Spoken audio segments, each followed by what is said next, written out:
live in this bloody industry and we live. Vasu గారు ముందు congratulations. Thank Pushpa you. 2 release అయ్యి 1 year అవుతుంది. మీకు బన్నీ గారి కంగ్రాచులేషన్స్. జపాన్ కూడా రిలీజ్ అవుతుంది.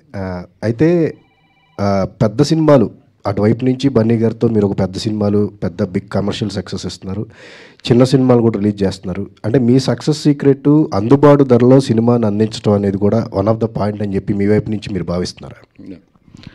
100% అండి. అంటే ఇట్ డిపెండ్స్ అండి. అంటే అన్ని సినిమాలకు ఒకటే రేట్ అనేది మాత్రం I don't agree.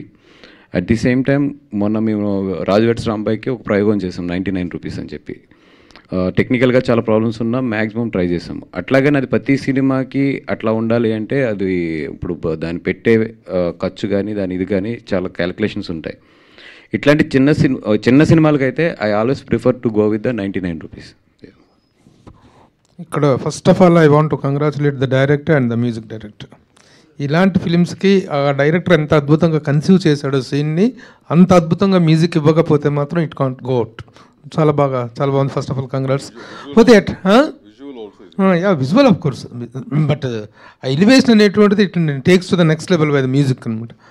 So at what point of time you have joined this? అంటే ఇలాంటి సినిమా చూస్తున్నప్పుడు you can't get judgement. Final copy చూసేదాకా జడ్జ్మెంట్ రాదు. అట్ మీరు మధ్యలో ఆర్ఆర్ దగ్గర కూడా మేము చూసాం, ఎంత ఇన్వాల్వ్ అయ్యామంటున్నారు. That what point of time you got the confidence that it will click? లేదండి, ఈ సినిమా డైరెక్టర్ గారు వైపు నుంచి మొత్తం ఫస్ట్ కాపీ ఇంక్లూడింగ్ మిక్సింగ్ చేసి చూపించారు. చూపించిన తర్వాత ఏదైనా మాకు అనిపించిన చిన్నవి చెప్పాము, చాలా స్మాల్ థింగ్స్. ఎందుకంటే పబ్లిక్ ఓవరాల్ టాప్ నుంచి చూసినప్పుడు కొన్ని ఉంటాయి కాబట్టి అవి తప్పితే టోటల్ మొత్తం ఫస్ట్ కాపీ అయిపోయి ద ఎంటైర్ ప్రోడక్ట్ని మాకు చూపించారు. అండ్ సో దట్ మాకు కూడా ఈజీ అయింది దాన్ని ఏందని గేస్ చేయడం అనేది. సార్ అపీరెన్స్ సార్ డిసెప్టివ్ అన్నట్టుగా